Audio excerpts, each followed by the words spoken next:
Welcome to Class Act Coaching, a podcast for teachers and instructional coaches. This show is brought to you by the Southern Regional Education Board. At SREB, we believe every one of you deserves a coach. Whether you're inspiring students or guiding teachers, let our school improvement team be your coach this week. Hello, this is Ashley. Welcome back to week 3 of our Summer AI series, talking about the report that we just released on guidance for the use of AI in the K-12 classroom. As a reminder, this report has 4 pillars of ways that instructors can use AI in their classroom. And in our first episode, we talked in general about the report and ways you can use it. And then we talked about pillar 1, which was on creating cognitively demanding task for students to use in class. So this week, we're going to talk about pillar 2, which is going to be all about how teachers can use AI to kind of get rid of some of your administrative work and maybe help reduce some of the planning time. And as a reminder, you can get this report for free. You don't even have to sign up for anything. You don't have to give us your email address. It's just for you to use and to make life easier for you. And these episodes are designed to hopefully either be used as a guide as you're using the report, or even if you don't use the report itself, you can listen to these episodes and get a lot of useful tips on how to start using AI in your classroom to make life easier for you and for your students. All right. So with that, I'm going to send us over to my interview with Leslie. Hi, Leslie. How are you? Hey, Ashley. How are you? I am all right. I am looking forward to this episode a lot. This one, I think last week you said that even though they're all equally important pillars, that the first pillar was probably your favorite because It probably is my favorite. And you're a project-based learning person. I think of the pillars, this one's my favorite, and I feel like it's going to be the favorite of a lot of the teachers listening, especially if they are scared of AI currently, because this week we get to talk about ways that AI can make life easier for teachers by streamlining their work. So, Yes. Yeah, can we get started by tell us more about this pillar? sure. I mean, really, I feel like this is one of the more straightforward ones. You want to get more stuff done? Use AI thoughtfully. Don't just dive in. But yes, so this pillar is about helping teachers with all the other work that we are required to do to maintain communication with parents, students, to lesson plan thoughtfully, resource creation, write learning goals, like all the stuff. I feel like the job of the teacher, we keep building expectations for teachers, but we don't take anything away, or we don't provide them something to help them with that. And so this pillar is seeing that there's a power to helping teachers do their jobs better and with more productivity. I'm sure there's a better word there. So I think this is going to be a really fun episode. I think it's going to have a lot of great ideas in it, but I do want to address kind of an elephant in the room, a big pitfall that I see, and I want to get it out of the way and talk about the bad first. So here's something I always think about. Where's the line between I'm in my classroom and I'm telling students, you can't use AI to just write your paper for you. All right. But then maybe I go and I get AI to write my lesson plan for me. There's a problem there, right? Like, where is the balance between what I expect of my students and what they expect of me? Well, I mean, I would say do what you expect of your students. So if the goal of a lesson plan is to thoughtfully plan the learning experience for your students, you can't just get that from one shot on AI, or I would highly suspect that you can't get that from one shot. Now, if your goal is to complete a lesson plan, to do a checkoff point so that your administrator sees that you have a lesson plan, but then you throw that lesson plan out the door and do whatever you're going to do anyways, right? Then maybe you're using AI to do a checklist. You're doing exactly what you don't want your kids to do. Right. So I would say go in with the intention. What is your intention of how you want to use AI with a lesson plan? And what is it that you need to do to take those thoughts and ideas to make them real for you and for your classroom?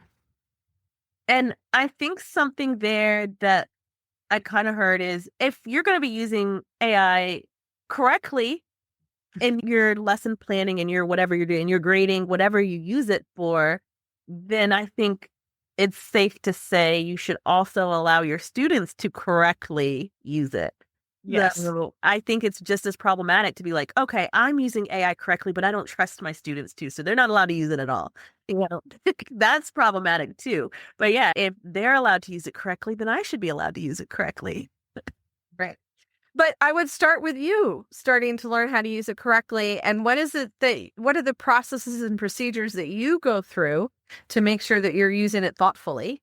I wouldn't say correctly, I would say more thoughtfully. And then apply that to your students. What would that look like for your students to do that in the context of your class or your pathway? I agree with you. Correctly is not the right word. I meant it to be thoughtfully. I meant it to be, I'm not just having AI do all the work for me. I am using it as a tool, as we talked about in one of the episodes, not as the builder itself. Maybe you can talk to me a little bit about what are those thoughtful things I need to be doing? What are the steps I should be taking to be able to have AI help me make my life easier as a teacher, but also to do it thoughtfully and to do it in a way that I'm not just outsourcing work that maybe I should be doing myself. Yeah. Well, I mean, I'm going to sound a bit like a broken record, but if you're using it for planning, go back to the standards. Be very mindful of what do you want kids to learn? What is it going to look like for them to show you that they've learned that, and then backwards plan from that. AI is just a thought partner. It's a tool to get you there. For all the other ways that AI can support your classroom, another key thing that we talked about, I think in the last session or the session before, is being very mindful of what data you put into an AI system. So do not put students' names, parents' names, any personal identifiable information into a system. You always want to, especially if you're dealing with students or trying to craft letters with parents, you want to use things like, I need to write a letter to a parent that concerning information or something they did in the classroom, such as, you could fill that in, right, what they did. Help me to craft a letter that sounds calm. I really don't know if that's a good prompt, but like you're wanting to tell it, thinking about Daniel Spicy acronym that you mentioned in a previous podcast. If you want to be specific, you want to give it the parameters that needs to happen. What do you want it to sound like? But just leave out names, leave out identifiable numbers. That still needs to be broad. And I would also say, like anything, remember that while AI's reach is broader than what we can reach in a few minutes, it may not be giving you the best information for the situation. So always layer everything with your personal expertise. Teachers, y'all are wonderful. You're thoughtful. You're experts in your content area. You're experts in your students. You're experts in pedagogy. Remember that, sink into that, and be mindful of the information that you're getting from AI, and always layer it with your personal expertise and voice. And I want to kind of go to something that you just said about the data, because I think a lot of teachers are going to know, I'm not going to go put the social security number and all the details of my students. But what you may not think about all the time is that AI collects all the things that you said. So over time, you might be giving it more information than you realize. And so you have to be careful that way too, because maybe this week I say something to, I'm in small town Virginia, and now it knows my location, right? It knows I'm in small town Virginia. And then next week I'm like, oh, I have a student named Susie. Susie's not a common name, so they're not going to, who cares if I say Susie? But now they know Susie in small Virginia, and maybe there's only one Susie in small town Virginia. And so it can add up to personal information without you meaning it to. So you got to be very careful about all the information that you put in so that it doesn't allow a student to be identified. So even if you think, like I said, Susie is a common name, maybe not for young people today. Like whatever it is, whatever's the popular name of the day. When I was a kid, Ashley was the most popular name. So it would have been Ashley. Well, who cares if you put Ashley in because that's such a common name. And not putting the last name, I'm not putting her grades in, but you put enough of those little details that it adds up to there's just one it could be about. Yes, yeah. And we really just don't know how AI is using that or is going to use that, or the people really what data gets stored, collected, and possibly sold to third parties. And we just have to be very cautious of that. Yeah. Okay. So we've been talking kind of in theoretical terms here. But let's get a little bit more specific. What are some real world examples or real world tasks that teachers could get help with AI to do? Sure. Well, we talked about lesson planning, so I don't want to beat that horse to death. I do think so. There are systems now out there. I do feel like they're still maybe in their infancy, but for getting feedback, like writing feedback on student work and grading student work, there are ways to enhance your current assignments. That's probably similar to lesson planning. There are tools that can be there to help create worksheets, graphic organizers, things really quickly.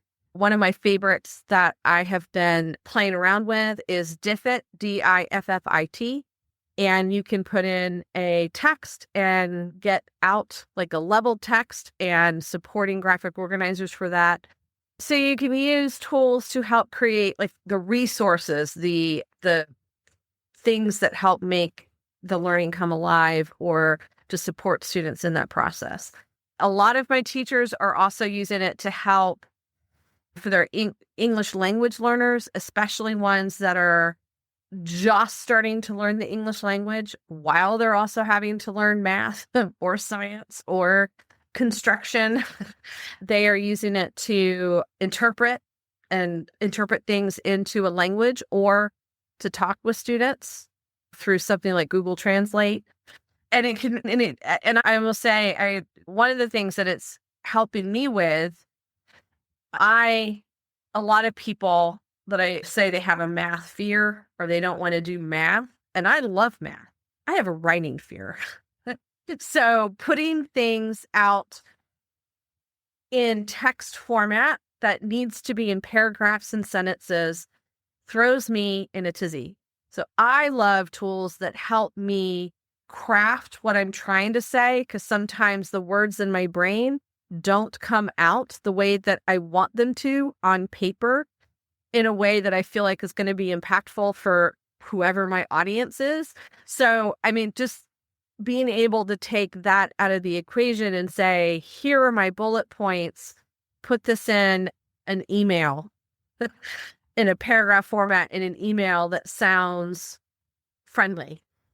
I mean, just doing some of that thought, because I do remember as a teacher, I still do it as an instructional coach and professional learning designer, is how do I make words on paper sound professional, sound friendly, sound informative, whatever I need it to sound. So using text like that, it does take a lot of mental load off. I have the opposite problem of what you just, or maybe it's the same problem, but I don't have a fear of writing as a writing teacher, but I think that everything I have to write, I have to write a novel. And I do weekly writing tips that I send my students that are like, these are the things that I want you to think about this week. And I'll write 5-6 pages. They're not going to read that. They're not going to read this whole long thing. And I started doing kind of where I would put it in. I use ChatGPT. I'm sure there are better tools for this, but I'll put in what I wrote. So it's my writing tips that I noticed that I want them to work on. It's not anything ChatGPT's provided for me. But I'll be like, listen, ChatGPT, I know my students aren't going to read this whole thing. I know that this is way too long for them. Can you take what I wrote and make it for my students' age that are going to actually be able to benefit from it? And it'll give me like that it'll take, again, it's my ideas, it's my tips, but it'll put it in a way that maybe students will actually be able to skim and use instead of reading my whole other book after they've already been assigned five short stories to read for the week. Yeah. And that even reminded me just something as we were interviewing teachers for how they're already using these. One of the teachers talked about when students are absent. And I mean, if a student gets the flu, they're out for 3 to 5 days, right? They can't come back to school with, or we don't want them to come back to school with a fever. So yes, stay at home, rest, but then they come back and they're 3 to 5 days behind in all of their classes that they miss, especially if they're in middle school or high school. So how do you help get that kid caught up to the other students without overwhelming them with busy work, right? Exactly the work that happened in the classroom. So he could put in 3 to 5 days worth of PowerPoints or informational stuff that they did and put it in a 3-page sort of summative brief, then give the student something to do to unpack that information and applied information to do a check. Do they have the information? If so, great. We're going to move you on. We're going to give you credit for that. And then within a day, you're caught up to the other students. So you can also use it to really thoughtfully think about providing summary resources, study aids for kids at the end of the unit. Again, just things to help enhance that experience in the classroom fairly quickly than it might take in the past. And I think sometimes you said emails, but I think getting tone sometimes right is like maybe a parent is asking you about their kid, and sometimes the parents are harder to deal with than the students. I know that's a shock to everybody listening right now. They've never thought of that before. But yeah. And I mean, as an educator and a parent myself, I will say I try to have better grace now for parents than I did probably when I was a teacher before I was a parent or a parent of a student in school. Because, yeah, you've just got to remember parents are inundated too with work life and everything, and they are not experts necessarily in education, in pedagogy, in all the things. So yeah, how do you write something that a parent's going to hear or it's going to attract their attention, knowing that everybody in this modern world is distracted by life? Yeah. My career and life.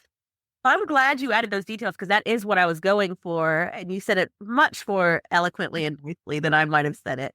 Is that idea of I don't want to accidentally send, like maybe I'm a little frustrated because you're right. The parent is frustrated for their own reasons. And I'm frustrated because I'm like, I know what I'm doing. I'm teaching this here. And I know I don't want to maybe say it in a way that's going to have my frustration. Yeah, you don't want to escalate an issue. You want to de-escalate an issue and communicate, right? De-escalate, communicate. And I will say I've probably sometimes been that parent that is just trying to advocate for my child.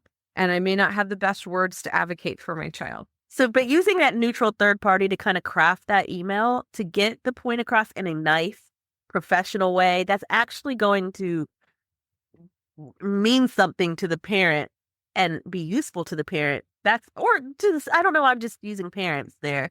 Students too. I get messages from students sometimes that I'm like, I don't know how to respond to this question that the student asked me. Like when a student asked me on the first day of class, hey, do I have to do the reading this semester? And I wanted to be like, yeah, obviously. But maybe that's not the best answer there. Yeah. Yeah, I mean, yeah, you can use, I was just thinking about, math is always usually one where it can be parents may not know the strategy that we're trying to teach kids and the why behind the strategy. And they get frustrated of how can I support my student or students, especially when you're in middle and high or upper elementary into high school. They need to be able to do things on their own and practice it, but they might get stuck. So AI can help produce procedural documents or help produce a video or something that kids can have right at their disposal to support them in the moment or as reminders in the classroom. And before, the teacher would have to craft that up from a blank page. So AI allows us to not start with a blank page. Right. All the time. rubrics, that's something we talked about in the spicy A1, along like helping craft. Sometimes rubrics are hard to make. Rubrics are hard to make.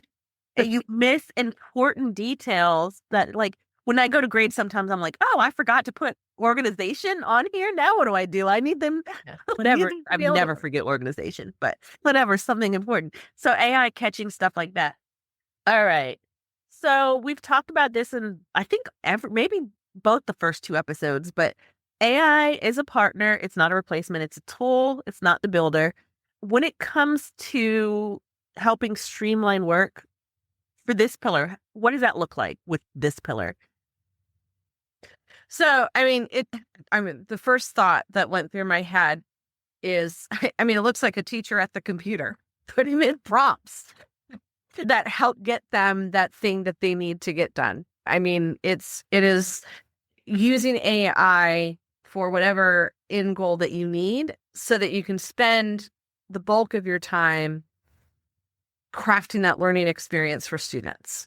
Right.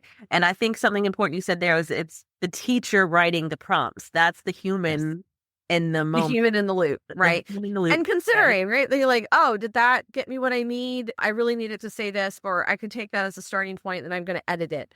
So it also looks like not taking the first thing the AI gives you and just using that.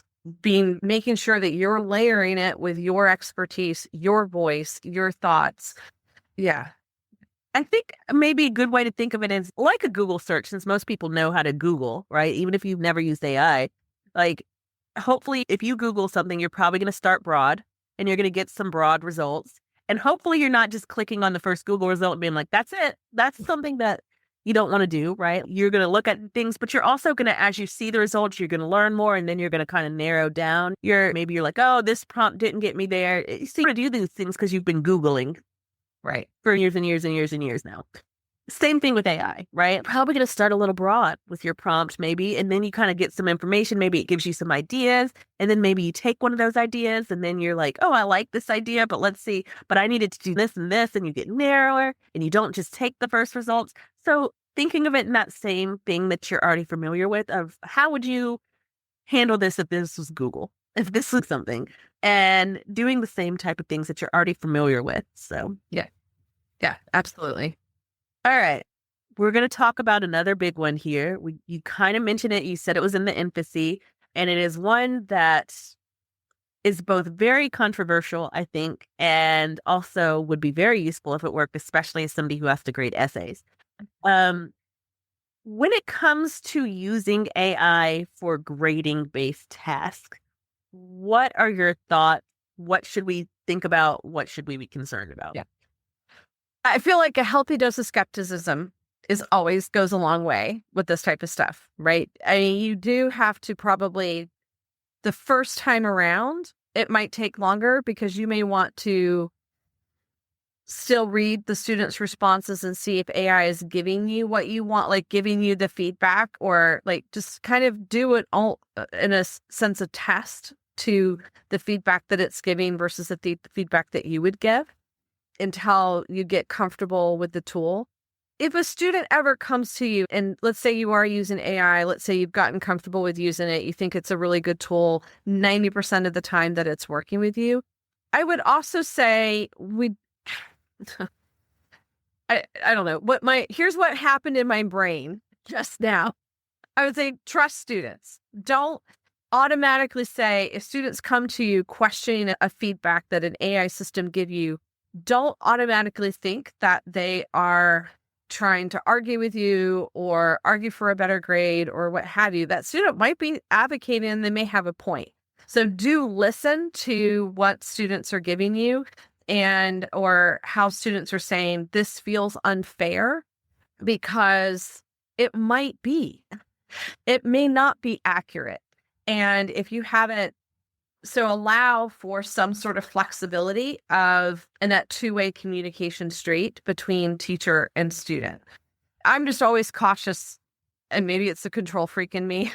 When I do give something over to the computer, I'm always wanting to make sure, is it giving me what I need to have back before I can wholeheartedly trust it, but always build in some loops in the system that allow for students to self-advocate, for some checks and balances even yourself, just to make sure it's still giving you what you need, especially with things that in the past have been more descriptive, right? So AI probably is going to be fairly decent at multiple choice, because you don't even really need AI to grade multiple choice tests. You might need AI to grade like some one response or multiple response because of spelling or what have you. Maybe the AI can do that better than a typical algorithm. But when you get into things where you need feedback that's going to be the best next step for that student in their writing or in their mathematical thinking or their mathematical understanding or their scientific explanation, that's where I would really start to just think about, is the AI system giving the feedback that you would give as the expert there? If it is, then you can probably start to trust it a little bit more, but always just be mindful that it is not perfect. Just because it comes from the computer does not mean it's 100% accurate. I don't know if that answers your question. I guess so. For me, I'll tell you, I am an AI proponent. I tell my students they can use it. I mean, I tell them, I give them guidelines. I don't just say use it, but I use it. I am definitely, and I'm like that in general. I'm a person I'm going to dive into the deep end on this new technology and we're going to figure it out. I'm definitely that person. And at the same time, grading is my least favorite thing to do. Like, it was mine too. Hate it. Essays, like obviously, and they take forever. And I try to balance in my head.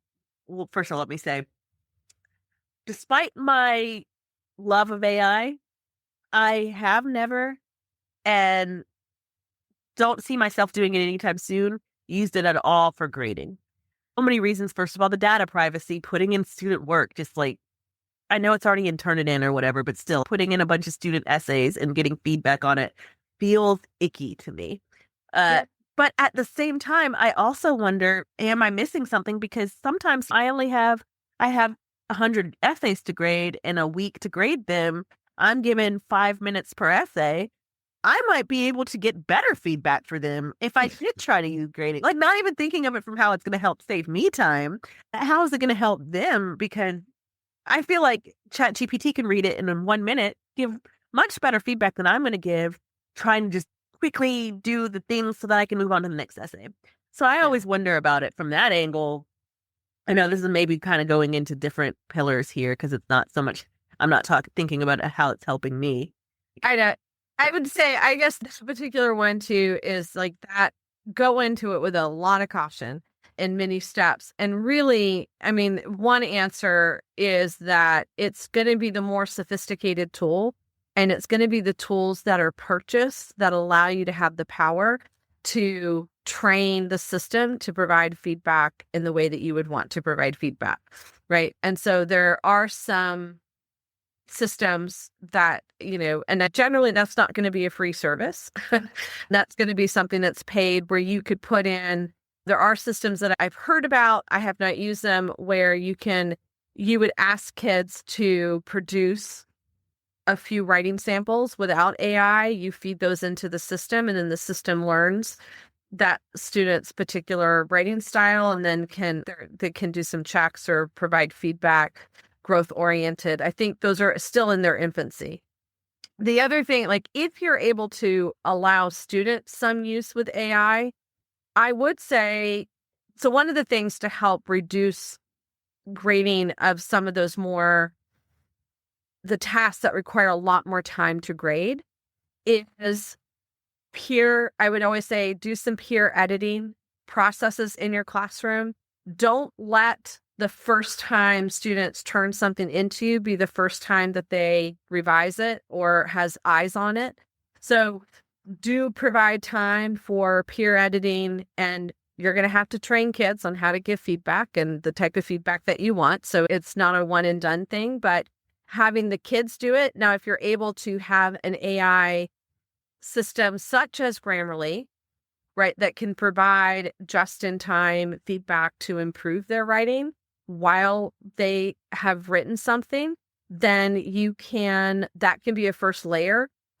And sometimes the fewer especially for writing, the fewer grammatical mistakes that are there, the less time it takes you to get through it, and you can grade based on the content of the text and not feeling like your hair's on fire because there's 5 run-on sentences and no punctuation, and they're using text speak instead of professional speak in the writing. Some of that can be kind of taken out of the way and can make the grading a little bit more meaningful for the teachers. And then part of this is we want to streamline teacher work so that they can spend more time on the things that need more time. There's going to be a time that you're going to have to grade essays where the students are going to benefit from your expertise, your thoughts, your knowledge of them to give them the next best thing to help grow them as writers, or in my case, as designers, or as whatever it is. So use AI on the task that you don't necessarily need to be spending a lot of time in so that you can spend the time on providing thoughtful feedback on student creative work. I like that. I think I pulled from 2 things we've said today and through this whole episode.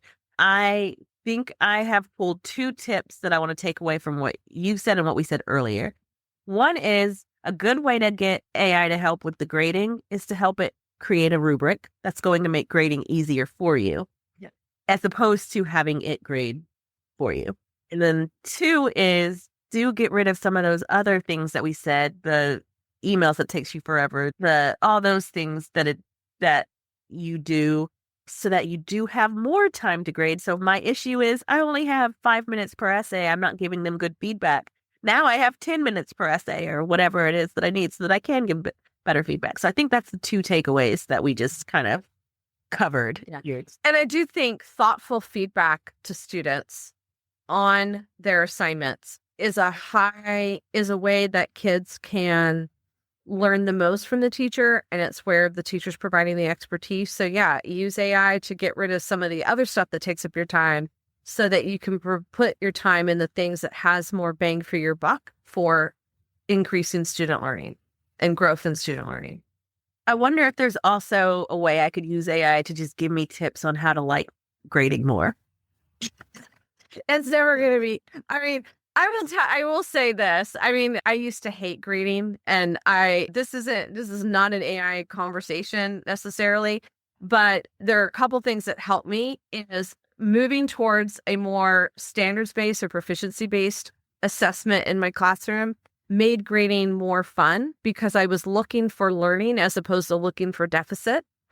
And something you said about the kind of going to the standards, and you said it's more fun because the assignments that reminds me, that's another way AI can help with grading is if it helps you with the lesson planning process, if you come up with better assignments, they're not only more interesting for the students, but they're more interesting for the reader. Because I know when I have exciting for you. When it's a paper that's just write this paper make an argument on this story that you read, and then they don't care about the story and they don't care about making the argument, and it's so boring to read. I'm like, if it's boring for the student to write, it's boring for me to read.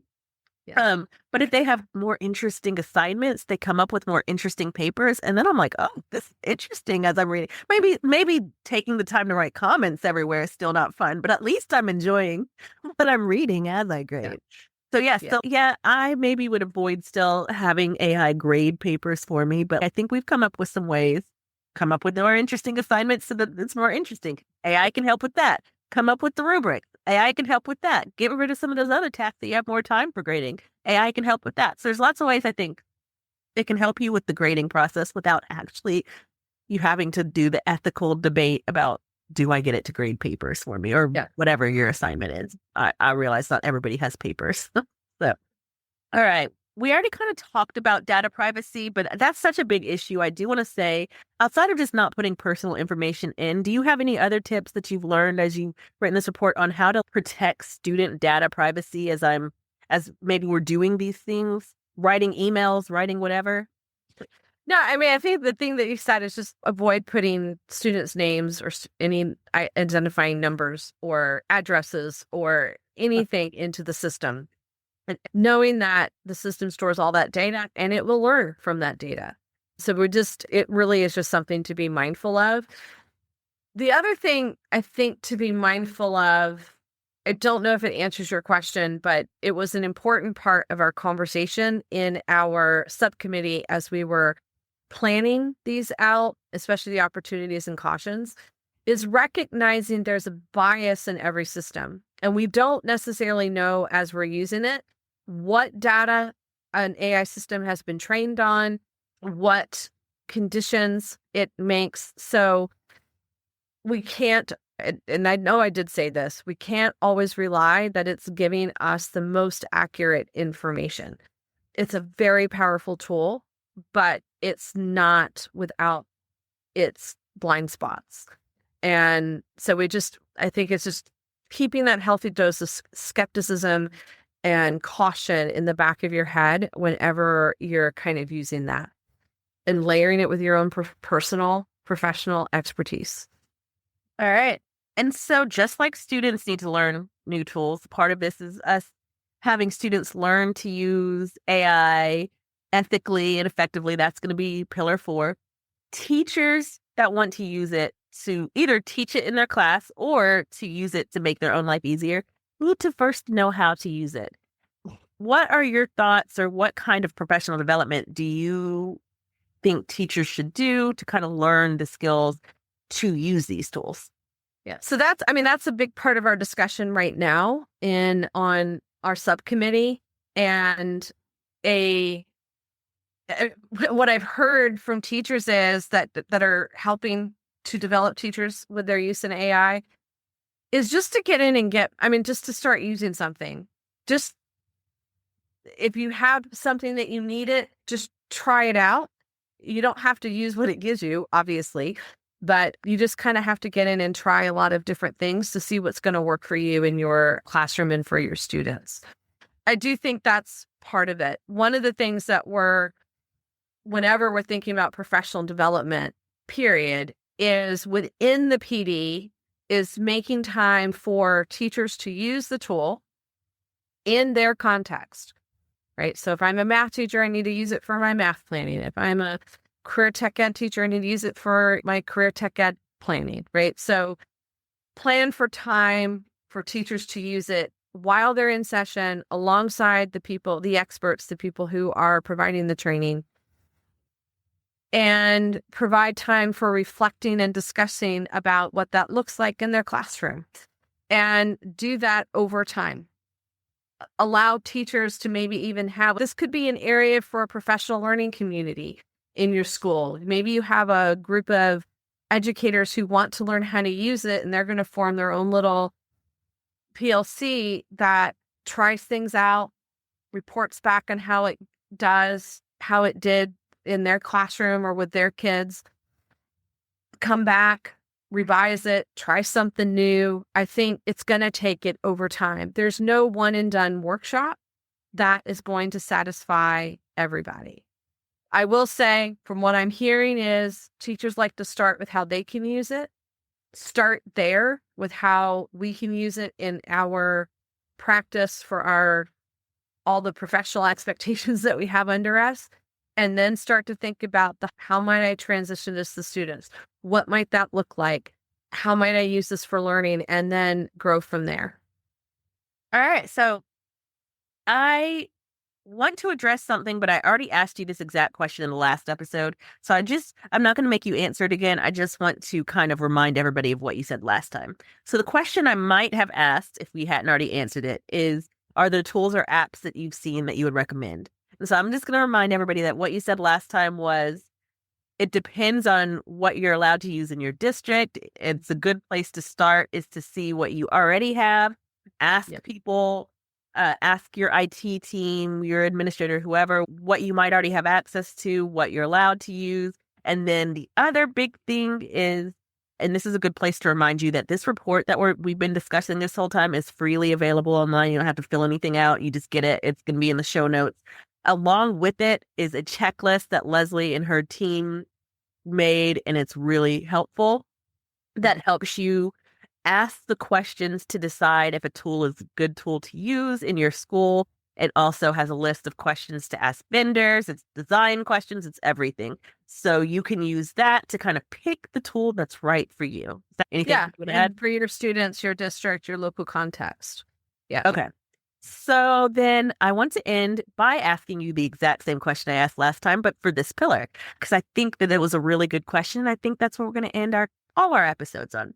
So what's a small change a teacher could make this week? I know it's summer, so you can think of it the first week of school, whatever, to begin putting this pillar into practice. Yeah. I would find what's one thing in your area that is more like rote work, administrative type work, that it would be great if you had help doing, and see if there's an AI tool that can support that.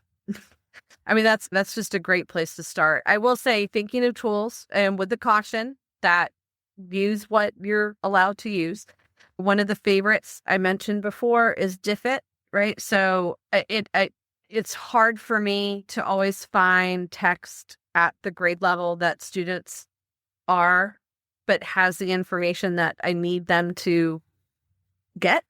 So Diffit allows for an easy access for that, to be able to do that. Maybe it's translating, maybe you have a high ELL population.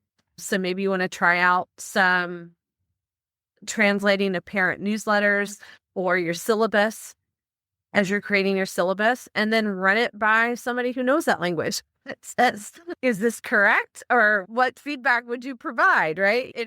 That's probably going to be a lot less time than you having to translate it or do it on your own. So in summary, find an area of work where that it's just kind of driving you mad and you spend a lot of thoughtful time on it, but maybe you could use an AI tool to help make that a little bit less time consuming. Well, thank you so much for your time. For the third week in a row, this has been very helpful, and hopefully everybody else has found it helpful too. Remember, the report, for all the listeners, you already remember, I know. The report is in the show notes. You can also find it on our website. You can also watch this in the video form. If you want to see the video, I'll highlight some of the places in the report where we talk about these things. And we'll see you next week for episode 4, which is going to be on Pillar 3, personalized learning. Thank you, Leslie. Thank you. Bye. Bye. Thank you for listening to this episode of Class Act Coaching, brought to you by the Southern Regional Education Board. SREB is a nonprofit dedicated to improving education from pre-K all the way to PhD and into the workforce. Visit sreb.org for resources on instructional practices, teacher data, career pathways, and more. And don't forget to like, subscribe, and follow us on social media. You can find us on Facebook at SREB-School Improvement and on Twitter/X and Instagram, both at SREB Education. See you next week.